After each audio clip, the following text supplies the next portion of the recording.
My son's 13, so I'd managed to see every tentpole movie of the last 2 or 3 years. And things that I should have been amazed by, like planets blowing up and giant robots punching dinosaurs and all this kind of stuff. And I was feeling a bit blue about it, and I was looking, why am I not enjoying this? And then I kind of look back at the movies I really liked from the 70s and 80s, and realised that it was things used to be on a bit more of a human scale. They used to be a bit smaller and a bit more intimate. So that's Ben Wheatley, and while rewatching his film Free Fire for a previous video, I realised he was doing something interesting with violence.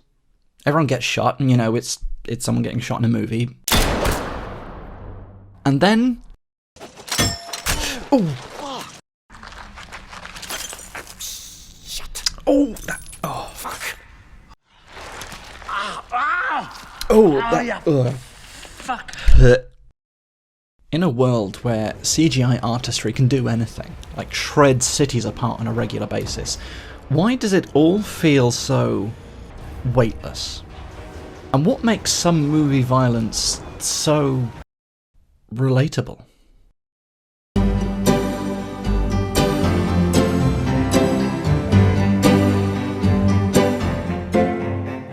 Truth is, most of us have never actually been shot. Our only experience of it is through movies, so whenever we see one, it's like a movie thing that happens. I've never seen a character clutch a chest wound and winced the way I do when... After reviewing far too many horrific injuries in film, I think there are 3 elements that really make them work. Firstly, I think the body part has a lot to do with it. Eyes get a look in quite a lot. Teeth come up occasionally. I've sniffed out a nose or 2. And there's a weird overabundance of fingernail stuff. Lots of fingernail stuff. Basically any body part that the brain is wired to get protective about makes us sympathetically cringe. I think this is why punches in movies don't really make you wince. I mean, they can hit hard, and you can feel it, but it's not quite... And I think it's because a bruise doesn't seem like a big deal. Our brains aren't wired to get sensitive about, like, our shoulder, but an eye, a finger, your face... Secondly, the nature of the injury. There's almost a weird childhood phobia theme running through a lot of this. The iconic dental torture from Marathon Man is a very literal translation of our childhood fear of the dentist. Something sharp through the foot is every stubbed toe you've ever had. And anyone who's torn a fingernail or gotten something caught right under it lives in perpetual fear of it coming on screen. Again. Movie violence makes us cringe when it's an adaptation of an injury we've all had. But my third point is the most interesting one. Recurrence. I noticed it rewatching Shallow Grave, which has a suitably brutal crowbar to the shins. And yes, ouch, but it didn't make me cringe as much as this later in the film. Danny Boyle actually repeats this gag in Trance. Ow. 2 decades later, after, you guessed it, more fingernail stuff. And it's more relatable, sure, because that's our real experience of an injury. It lingers, but it also subverts a film thing. We're so used to characters shrugging off an injury, characters who... I ain't got time to bleed.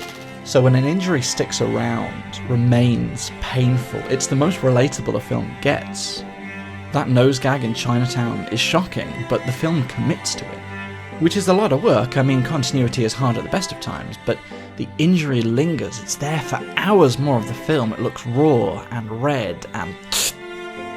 And for all the brutality a film can offer, it's that mundane reinforcement of pain that just really gets under my skin. And you know what? It's stuff like this that makes fantastical violence relatable too. Wolverine's hackfest in X2 is pretty bloodless, although there's a nice wincy foot gag in there. But in Logan, it's... Oh, not the face! And that's on theme for the film. It helps demythologize superheroics, but it also grounds the fantastical. Like, a big green death curse isn't relatable, but I'll never forget how Sirius Black just sort of winces like he's burned his hand on something. And it can subvert tone, too. Like, after Kill Bill Volume 1's climactic bloodbath, you're expecting the Nemesis sequel showdown to be equal in grandeur. Superior, even. But no, it's in a trailer.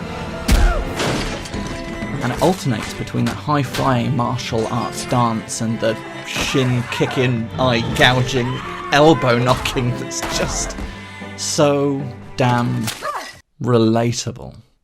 And it reminded me that relatable injury done right is kind of funny.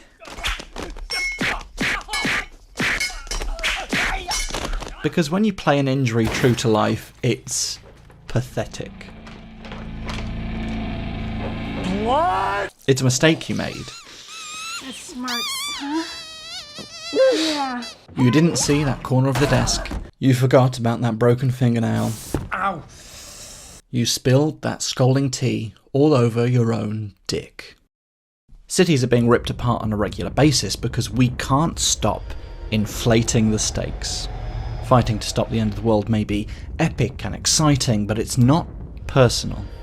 And no atomized concrete has ever made me gasp the same way I do at a fingernail.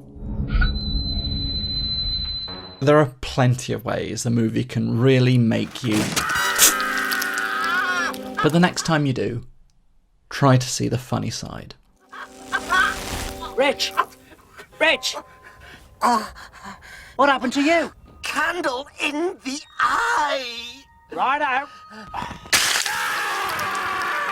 Sail away, sail away, sail away.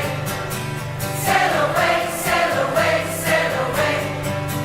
Sail away, sail away, sail away.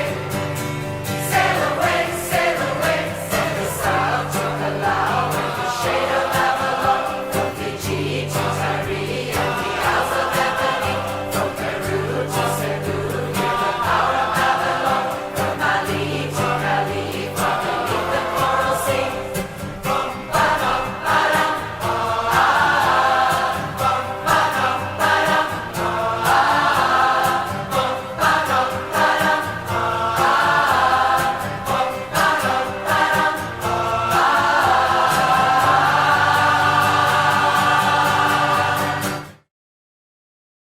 Did I forget to talk about balls?